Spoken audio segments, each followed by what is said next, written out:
Halo semuanya, perkenalkan kami dari kelompok 5.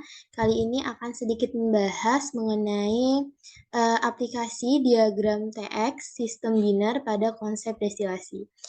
Nah, kelompok 5 ini terdiri dari Oktalia Simarmata, ada Veronica Liasta Singarimbun, ada Ningsi Mita Huta Barat, dan ada Ika Lespiani. Dan ada saya sendiri yaitu Irma Yasari. Nah, video ini dibuat untuk memenuhi tugas mata kuliah dari Kinetika Keseimbangan, di mana dosen pengampunya adalah Ibu Elfrida Ginting. Mungkin kepada operator boleh untuk men-share screen-nya.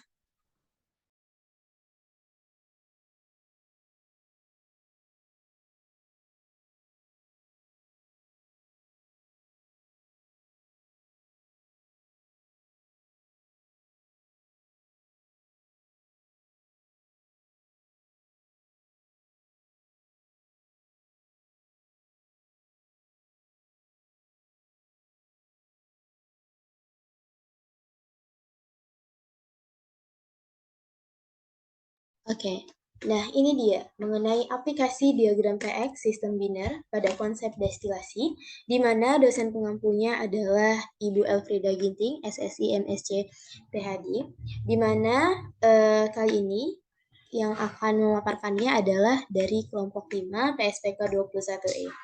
Mungkin boleh slide selanjutnya.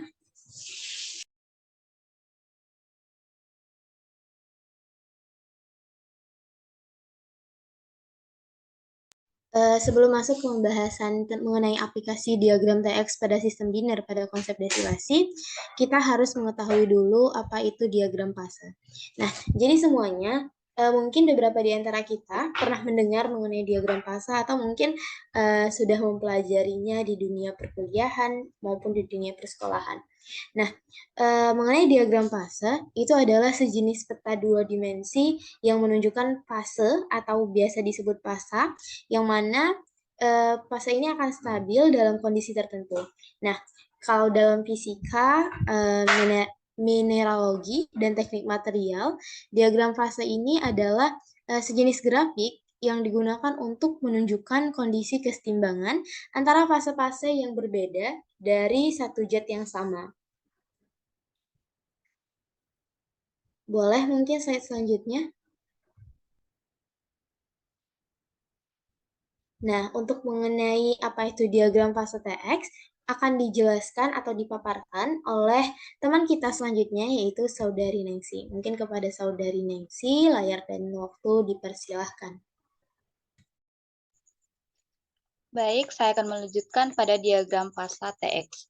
Dikatakan dua fasa TX, yaitu dua cairan dikatakan miscible sebagian jika A larut dalam B dengan jumlah yang terbatas. Bentuk yang paling umum dari diagram fasa TX cair pada tekanan tetap biasanya adalah 1 atm. Kemudian pada gambar diagram fasa TX cair, untuk dua cairan tersebut adalah terdapat dua fasa. Titik-titik pasangan komposisi temperatur di dalam kurva selalu menggambarkan dua fasa. Komposisi tiap fasa terletak pada kurva. Di luar kurva hanya terdapat satu fasa. Komposisi di luar dari kurva hanya terdapat satu fasa yang dimana titik maksimum kurva disebut juga titik kritik maksimum, juga disebut dengan temperatur absolut atas atau tuh. Di atas temperatur kritik tidak mungkin terdapat dua fasa. Garis-garis di dalam kurva yang menghubungkan keadaan pasangan dua fasa disebut dengan garis dasi atau tie line. Kemudian, aturan fasa untuk suatu sistem pada tekanan tetap adalah F sama dengan C dikurang V ditambah 1. Untuk sistem dua komponen, V sama dengan 3 dikurang P. Di daerah dua fasa, F sama dengan 1, hanya diperlukan satu variabel saja yang diperlukan untuk menyatakan keadaan suatu sistem. Jika variabel yang dipilih adalah suhu, maka titik potong garis dasi dari kurva tersebut dapat menghasilkan komposisi kedua. Kemudian, aturan fasa, jika variabel yang dipilih adalah suhu, komposisi kedua tersebut adalah larutan yang konjugat. Sama halnya jika variabel yang dipilih adalah komposisi salah satu larutan konjugat lainnya, untuk daerah satu fasa, V2 sama dengan dua variabel yang diperlukan untuk menyatakan keadaan suatu sistem. Jadi, suhu dan komposisi larutan keduanya harus dapat dinyatakan dengan jelas. Sekian dari saya kembalikan kepada presentator berikutnya.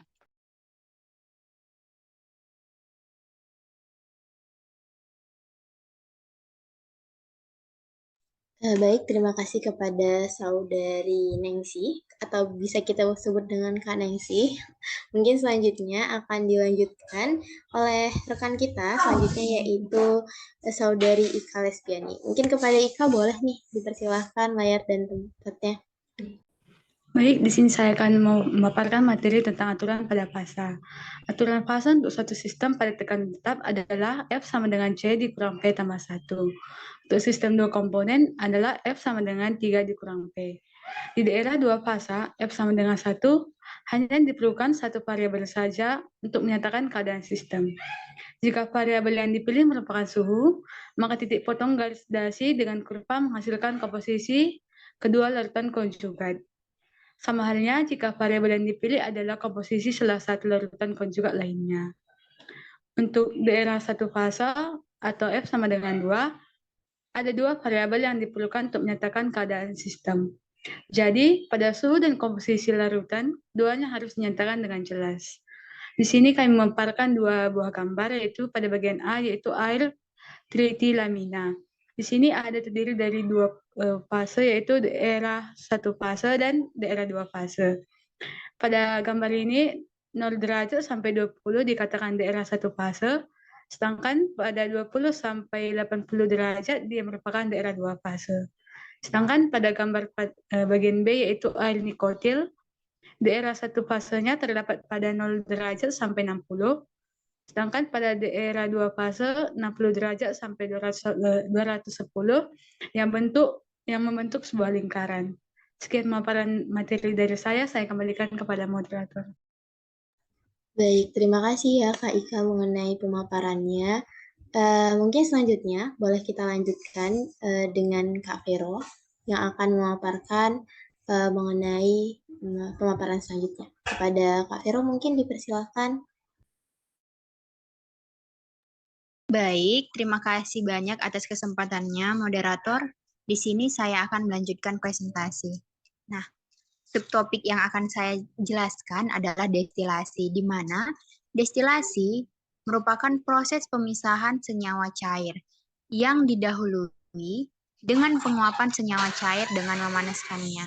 Kemudian, mengembunkan uap yang terbentuk yang akan ditampung di dalam wadah yang terpisah untuk mendapatkan destilat. Nah, destilat ini merupakan hasil dari proses destilasi ini sendiri. Nah, pada saat proses yang terjadi dalam destilasi menjadi fasa gas dengan pendidihan. Lalu terjadilah penguapan. Kemudian pengembunan. Tetapi destilasi bukan merupakan urutan dua proses penguapan ataupun kondensasi.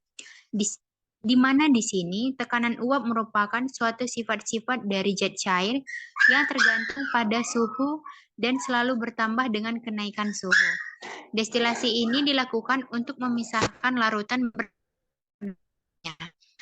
Syarat utama di dalam operasi pemisahan komponen-komponen dengan cara destilasi ini adalah komposisi uap.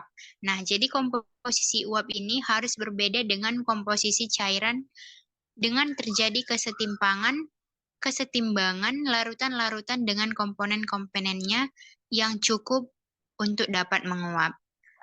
Beberapa waktu yang lalu kita juga sudah mengetahui proses destilasi melalui praktikum yang kita lakukan di lab, di mana contoh dari penerapan proses destilasi ini hasilnya itu biasanya bisa kita lihat pada penguapan alkohol seperti itu.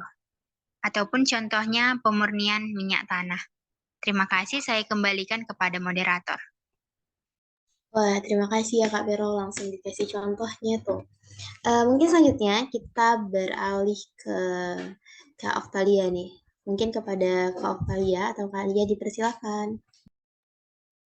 Baik, terima kasih. Untuk presentasi selanjutnya saya ambil alih, di mana yang selanjutnya itu mengenai sistem dua komponen, yaitu cair dan cair. Nah, inilah bentuk dari diagram fase cair-cair, di mana untuk dua cairan itu bisa dikatakan misibel sebagian jika dari larutan A ini jumlahnya itu terbatas, dan juga untuk B, dia itu larut dalam A dengan jumlah yang terbatas juga. Nah, untuk bentuk paling sederhana atau paling umum dari diagram fasa TX cair-cair pada tekanan tetap itu biasanya ukurannya itu pada 1 atm. Nah, untuk diagram di atas ini itu bisa diperoleh secara eksperimen, di mana dengan menambahkan suatu zat cair ke dalam cairan murni lain dengan tekanan tertentu dan juga pada variasi suhu. Nah, untuk cairan B yang murni itu secara bertahap bisa ditambahkan sedikit demi sedikit cairan A pada suhu tetap, yaitu yang ditandai dengan T1. Nah, itu sistem bisa dimulai dari titik zat B murni dan nantinya akan bergerak ke sebelah kanan secara horizontal sesuai dengan penambahan dari zat A sebelumnya. Nah, dari titik C menuju titik D itu diperoleh satu fasa, yang dimana di sini artinya bahwa A itu yang ditambahkan dalam larutan B. Nah, dari titik D ini juga nanti akan diperoleh yang namanya kelarutan maksimum cairan A dalam cairan B pada suhu T1. Untuk penambahan A selanjutnya, itu akan menghasilkan sistem dua fasa atau dua lapisan, di mana lapisan pertama itu ditandai dengan L1, dan untuk lapisan kedua ditandai dengan L2, di mana L1 ini merupakan larutan jenuh A di dalam B dengan komposisi XA1. Sedangkan untuk L2, dia ini merupakan larutan jenuh B dalam A dengan komposisi XA2. Nah, untuk kedua lapisan ini, lapisan L1 dan L2 itu disebut sebagai lapisan konjugat, di mana letaknya itu di antara titik B hingga titik F. Untuk komposisi keseluruhan itu berada di antara titik D dan titik F. Nah, untuk titik E sendiri, ini merupakan komposisi keseluruhannya itu dilambangkan dengan XA3. Di titik E ini, lapisan pertama itu lebih banyak daripada lapisan kedua. Nah, perbedaan yang terjadi akibat penambahan A secara terus-menerus itu terletak pada jumlah relatif pada lapisan 1 dan juga pada lapisan yang kedua, di mana semakin ke kanan jumlah relatif lapisan pertama akan berkurang, sedangkan untuk lapisan kedua dia akan semakin bertambah. Untuk titik F, cairan A yang ditambahkan itu cukup untuk melarutkan semua zat B di dalam A untuk membentuk larutan jenuh B di dalam A. Dan nantinya dia akan menjadi satu fasa. Nah, untuk dari F ini menuju G, itu penambahannya hanya merupakan sebagai pengenceran antara larutan A di dalam larutan B. Nah, karena tadi diagram ini diperoleh secara eksperimen, maka jika di dalam percobaan itu dilakukan dengan suhu yang tinggi, dia akan diperoleh batas kelarutan yang berbeda.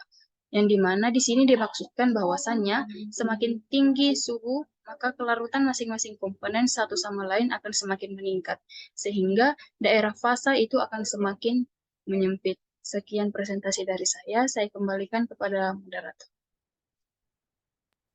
Baik, terima kasih dari rekan-rekan semua, dari teman-teman semua yang udah menjelaskan mengenai pembahasan kita pada kali ini, yaitu mengenai diagram TX pada destilasi ya.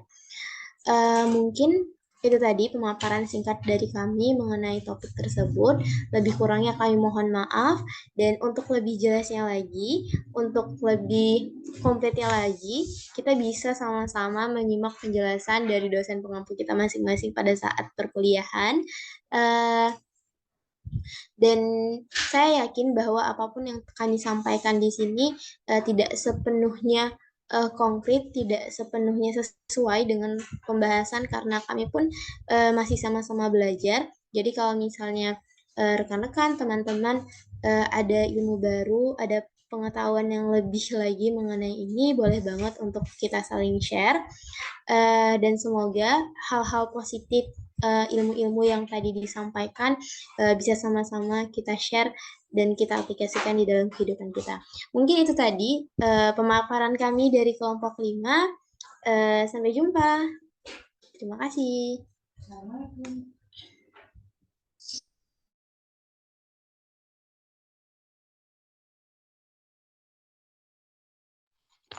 Screenshot dong.